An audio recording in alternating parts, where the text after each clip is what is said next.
दादी माँ एक कहानी सुनाओ।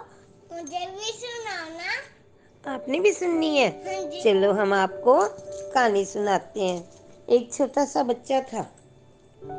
अब वो जब पहले तो घर पे ही रहता था, थोड़ा सा जब बड़ा हुआ तो उसकी मम्मी कहने लगी, अब आपका स्कूल जाने का टाइम हो गया, अब हम आपका स्कूल में एडमिशन करवा के आते हैं, अब आपको डेली स्कूल जाना पड़ेगा। तो बच्चा खुश हो गया। वो पहले पहले दिन उसको न्यू न्यू बैग, बुक्स, सब कुछ सारा सामान उसकी मम्मा ने दिया और वो स्कूल चला गया। अब वहाँ पर उसको पता ही नहीं था, ऐसे शॉर्पनर से शार्प करते करते करते करते उसकी पेंसिल छोटी होगी। अब छोटी होगी तो क्या हुआ, वो तो उसका तो मन बड़ा उदास हुआ, कहने लगा मेरी तो पेंसिल छोटी होगी, अब मैं क्या करूं। फिर उसने क्या किया, चुपके से खुद की तो छोटी पेंसिल किसी बच्चे के बैग में डाल दी और उसके बैग में से नई पेंसिल लेके घर पे आ गया।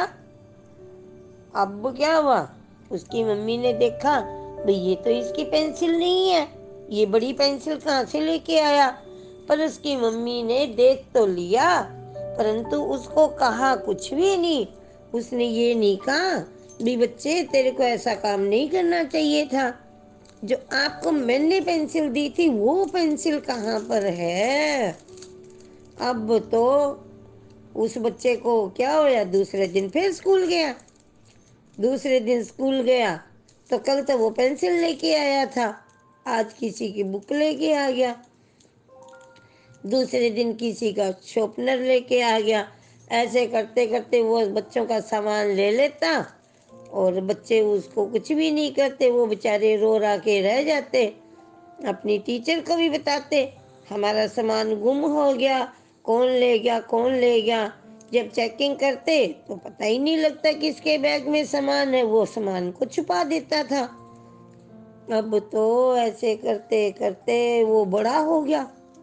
बड़ा हो गया, किसी दुकान पर गया सामान लेने, वहां से एक सामान तो खरीद के लाता, दूसरा उसका कोई और कोई सामान भी अपने थैले में डाल के ले आता।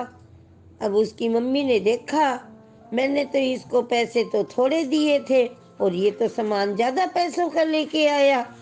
तो वो उसको फिर भी वो कुछ नहीं कहती, भाई ये गड़बड़ कैसे हुई।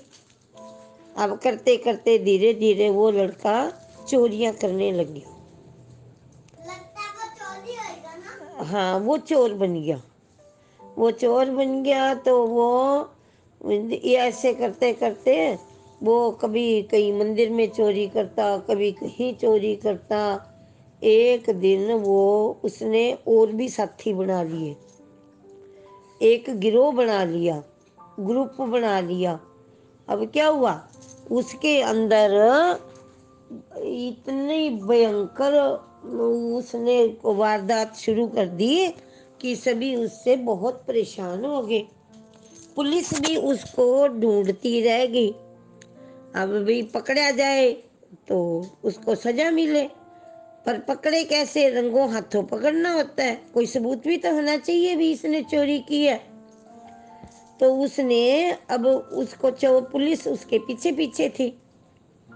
एक दिन उसने मंदिर में बहुत बड़ी चोरी की, मंदिर में चोरी की।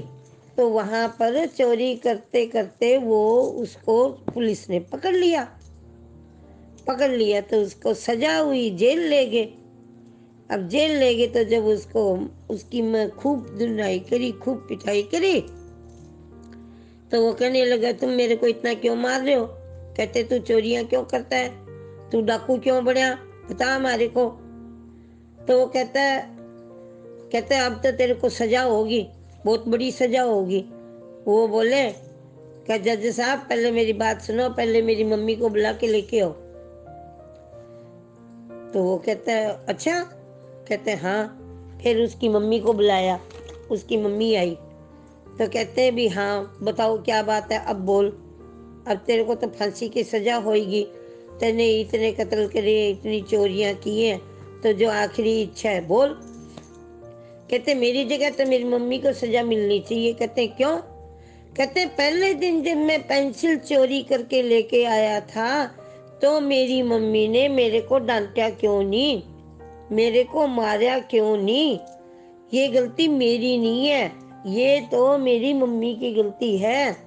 तो मेरी जगह मेरी मम्मी को सजा दो। अब तो सारे हैरान रह गए। कहते हाँ बात तो बिल्कुल सही है। फिर कहने लगे, कहते भी इसकी मम्मी को तुम सजा नहीं दे सकते, काम तो तैने गलत किए। फिर वो कहने लगा, जज ने फैसला सुनाया कि ठीक है तेरी मम्मी को तो हम सजा नहीं देंगे, लेकिन तूने सच बोला है तो हम तेरी सजा कम कर देंगे, फांसी की सजा भी नहीं देंगे, तेरे को एक सुधरने का मौका देंगे और आगे से तू ऐसी गलती नहीं करेगा तो हम तेरे को थोड़ी सजा देकर छोड़ देंगे। तो वो कहता है जी हजूर। उसकी माँ ने भी, उसकी मम्मी ने भी स्वीकार किया कि हाँ मेरे से बहुत बड़ी गलती हुई है, मैंने मेरे बेटे को सुधारने की कोशिश नहीं की। जब ये गलती पे गलती कर रहा था तो मैंने इसको कुछ भी नहीं कहा।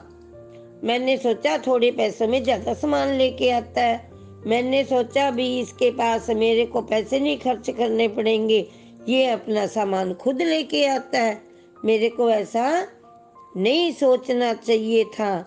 तो फिर सब कुछ करते कराते जज साहब ने उसको 15 साल की सजा सुनाई।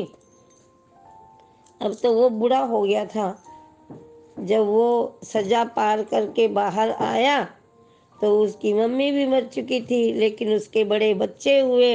वो अपने बच्चों को रोज यही समझाता था, कहता है बच्चों चोरी करना पाप है, चोरी मत करना, चोरी करने के नतीजे बुरे ही निकलते हैं। हमें इस कहानी से क्या शिक्षा मिलती है? चोरी करना पाप है, गंदी बात होती है, नहीं तो वो जेल में चला जाता है। Very good. बाय।